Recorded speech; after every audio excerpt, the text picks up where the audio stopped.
Hello friends, welcome to SSC coaching centre. दोस्तों, आज की वीडियो में मैं आपके लिए बहुत ही इंपॉर्टेंट टॉपिक लेकर के आया हूं, साधारण ब्याज और चक्रवृद्धि ब्याज का। ठीक है, ये वीडियो आपने पूरा देख लिया तो इससे रिलेटेड जितने भी क्वेश्चन होंगे आप आसानी से उन्हें कर पाओगे, तो पूरा वीडियो जरूर देखिएगा।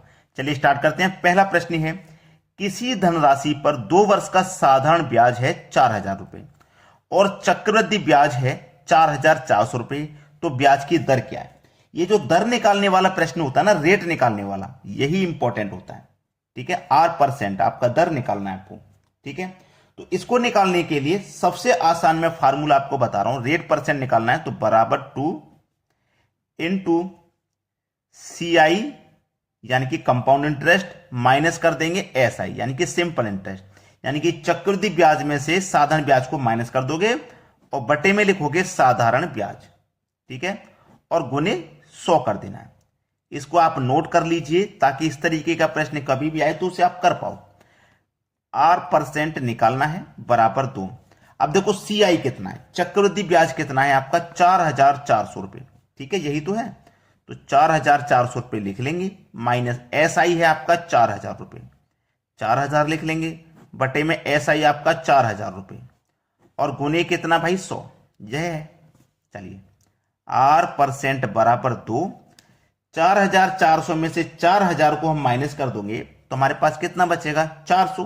कितना बचेगा भाई, 400 बचेगा, बटे में कितना बचेगा, 4,000 बचेगा और गुने में कितना बचेगा, 100 बचेगा। ये बचेगा हमारे पास। तो 1 2 3 0 से 1 2 3 0 ये कट गए। कट गया कि नहीं कट गया, बिल्कुल कट गया। बचा क्या, 10 का मल्टीप्लाई 2 से, तो 10 का मल्टीप्लाई 2 से करोगे तो ये हो जाएगा 20%। तो रेट आपके पास कितना निकल के आ गया भाई, 20% का रेट कितना निकल के आया, 20% का, यानी कि बी ऑप्शन हो जाएगा प्रश्न का बिल्कुल सही जवाब। तो आपको ये ट्रिक कैसी लगी कमेंट करके जरूर बताइएगा। ठीक है, चलिए अब देखते हैं अगला प्रश्न। अगला प्रश्न है, किसी धनराशि पर 20% की दर से 2 वर्षों का प्राप्त साधारण ब्याज 2,000 रुपए है, तो उसी धनराशि पर उसी दर से 2 वर्षों का प्राप्त चक्रवृद्धि ब्याज क्या होगा? यह बहुत अच्छा सवाल। अब ये पहले वाला तरीका तो इसमें लगेगा नहीं, हमें 20% की दर से 2 वर्ष का साधारण ब्याज 2,000 है, तो चक्रवृद्धि ब्याज क्या होगा? चलिए, कंपाउंड इंटरेस्ट पूछ रहा है, क्या होगा, कैसे निकालेंगे? SI यानी कि simple interest into 1 plus R upon जो साधारण ब्याज है 2,000 रुपए, याद रखना हमारे पास R के अपॉइंट 200। ये एक फॉर्मूला जो आपको चक्रवृद्धि ब्याज निकालने के लिए याद रखना पड़ेगा, तो आप इसको नोट कर लीजिए क्योंकि मैं वही चीज लेकर के आया हूं आज जो अभी तक शायद आपको नहीं पता थी। CI निकालना है तो SI इंटू 1 प्लस R के अपॉइंट में 200 ये लिखना है। चलिए, CI बराबर SI आपको दे रखा है 2,000, सिंपल इंटरेस्ट आपको दे रखा है 2,000, तो आप यहां पे 2,000 लिखोगे। ठीक है, 1 प्लस R की वैल्यू कितनी है, 20% है, तो 20 लिखोगे, बटे में कितना 200 है, 200 लिखोगे। चलिए इसको हल कर लेते हैं। 0 से 0 कट गया ना, 2 1 कम 2 कटेगा, 2 से ये 10 बार में कटेगा, 10 1 कम 10, 10 में जोड़ देंगे 1 तो 11/10 हो जाएगा, 11/10 हो जाएगा ये। तो ये CI ये 2,000, ठीक है, और ये 11/10 हो जाएगा। चलिए अब इसको हल कर लेंगे हम। 1 0 से ये 1 0 कट जाएगा, 11 दूने का 22 हो जाएगा और 2 0 यानी कि 2,200 रुपया। कंपाउंड इंटरेस्ट कितना निकल के आ गया, 2,200 रुपया।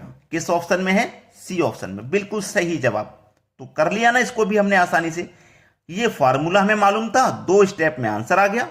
चलिए अब देखते हैं अगला सवाल। अगला प्रश्न है, एक धनराशि चक्रवृद्धि ब्याज की दर से 2 वर्ष में 2,420 तथा 3 वर्ष में 2,662 हो गई, तो ब्याज की दर ज्ञात करो। ऐसा प्रश्न मिले तो एक तरफ आपको प्रिंसिपल लिखना है, दूसरी तरफ अमाउंट।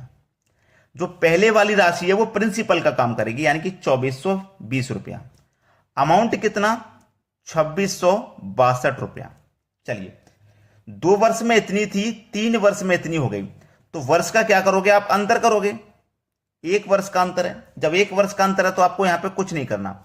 अगर 2 वर्ष का रहता ना तो स्क्वायर रूट कर लेते हैं। ठीक है, स्क्वायर रूट। 3 वर्ष का रहता है ना तो क्यूब रूट कर लेते हैं, याद रखना। अब देखो कोई राशि हमारी 2420 थी, बढ़ करके 2662 हो गई, तो 2420 से 2662 हो गई तो कितनी बढ़ गई भाई? 242 रुपये। कितने पर? 2420 पर। और प्रतिशत के लिए आप 100 से मल्टीप्लाई कर दोगे यहां पे। चलिए, जीरो से जीरो कट गया, 242 से 242 कट गया, बचा क्या? 10। तो 10% की दर है, ठीक है, 10% की, जो कि हमारे डी ऑप्शन में हमको दिया गया। ये बिल्कुल सही जवाब है। अब देखेंगे अगला प्रश्न। अगला प्रश्न है 5,000 रुपए की धनराशि पर 10% की साधारण ब्याज की दर से 2 वर्षों का प्राप्त चक्रवृद्धि ब्याज और साधारण ब्याज का अंतर कितना होगा? कितने वर्ष का? 2 वर्ष का। तो 2 वर्ष के लिए अंतर वाला फॉर्मूला मैं यहां पे लिख रहा हूं, आप नोट कर लीजिए।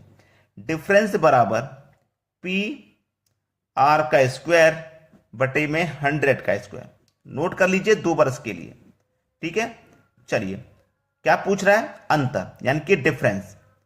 प्रिंसिपल 5,000 रुपए हमको दिया गया है, 5,000 लिख लेंगे। रेट 10% का है, तो 10 का आप स्क्वायर कर दोगे तो 100 हो जाएगा, बटे में 100 का स्क्वायर कर दोगे तो 10,000 हो जाएगा। 2 जीरो से ये 2 जीरो कट जाएंगे और 2 जीरो से ये 2 जीरो कट जाएंगे, तो डिफरेंस क्या निकल के आया? 50 रुपया का। बताओ, कहीं कर पाओगे क्या? कर पाओगे कि नहीं कर पाओगे? ये आपका आंसर हो गया, 50 रुपया। डिफरेंस 50 रुपया, पहला ऑप्शन सही जवाब। अब देखते हैं अगला प्रश्न। अगला प्रश्न है, यदि किसी धनराशि पर 10% की वार्षिक दर से 2 वर्ष का प्राप्त चक्रवृद्धि ब्याज एवं साधारण ब्याज का अंतर 60 रुपया है, ठीक है, 60 रुपया है, तो धनराशि बताओ। यानी कि धनराशि क्या होगी वो बताना है। तो 2 वर्ष के लिए मैंने फॉर्मूला भी पहले बताया था आपसे, difference equal to P R का स्क्वायर बटे में 100 का स्क्वायर। यही तो बताया था मैंने अभी फॉर्मूला, नोट नहीं किया है मैंने, फिर से लिख दिया है, नोट कर लो। डिफरेंस निकालना है या फिर डिफरेंस दिया गया? डिफरेंस दिया गया है, अंतर 60 रुपए का दिया गया, तो 60 लिख लो। प्रिंसिपल नहीं पता, प्रिंसिपल पता करना है। रेट 10 का है तो 10 का स्क्वायर कर देंगे 100, बटे में 100 का स्क्वायर मतलब 10,000। तो 2 जीरो से ये 2 जीरो कट गए, ये 100 बचा। 100 का मल्टीप्लाई में 6 से कर दूंगा तो ये 6,000 हो जाएगा। और इधर क्या बचा? पी, यानी कि प्रिंसिपल 6,000 रुपए है आपका, प्रिंसिपल 6,000 रुपए। बी ऑप्शन यहां पे सही जवाब हो गया। क्लियर है सभी को? अब देखेंगे अगला प्रश्न। अगला प्रश्न है 6,000 रुपए की राशि पर 10% की वार्षिक दर से 3 वर्ष का चक्रवृद्धि ब्याज एवं साधारण ब्याज का अंतर कितना होगा? देखिए, एग्जाम में जो पूछा जाता है या तो 2 वर्ष का पूछा जाएगा या 3 वर्ष का। तो 2 वर्ष का तो मैंने बता दिया, अब 3 वर्ष के लिए भी जो मैं लिखवाऊंगा ना, उसे नोट कर लेना आप, ठीक है।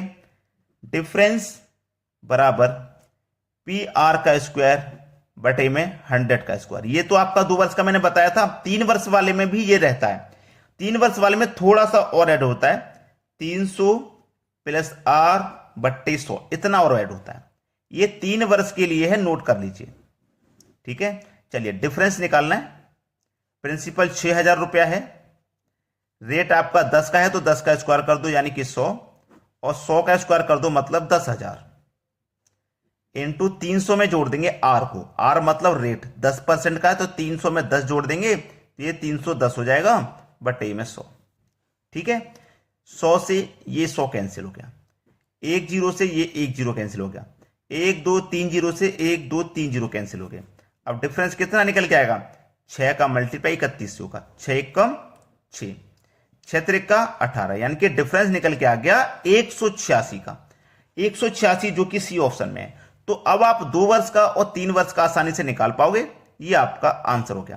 दोस्तों, अगर आपने अभी तक लाइक नहीं किया वीडियो को तो लाइक जरूर कर दें, ठीक है दोस्तों, धन्यवाद।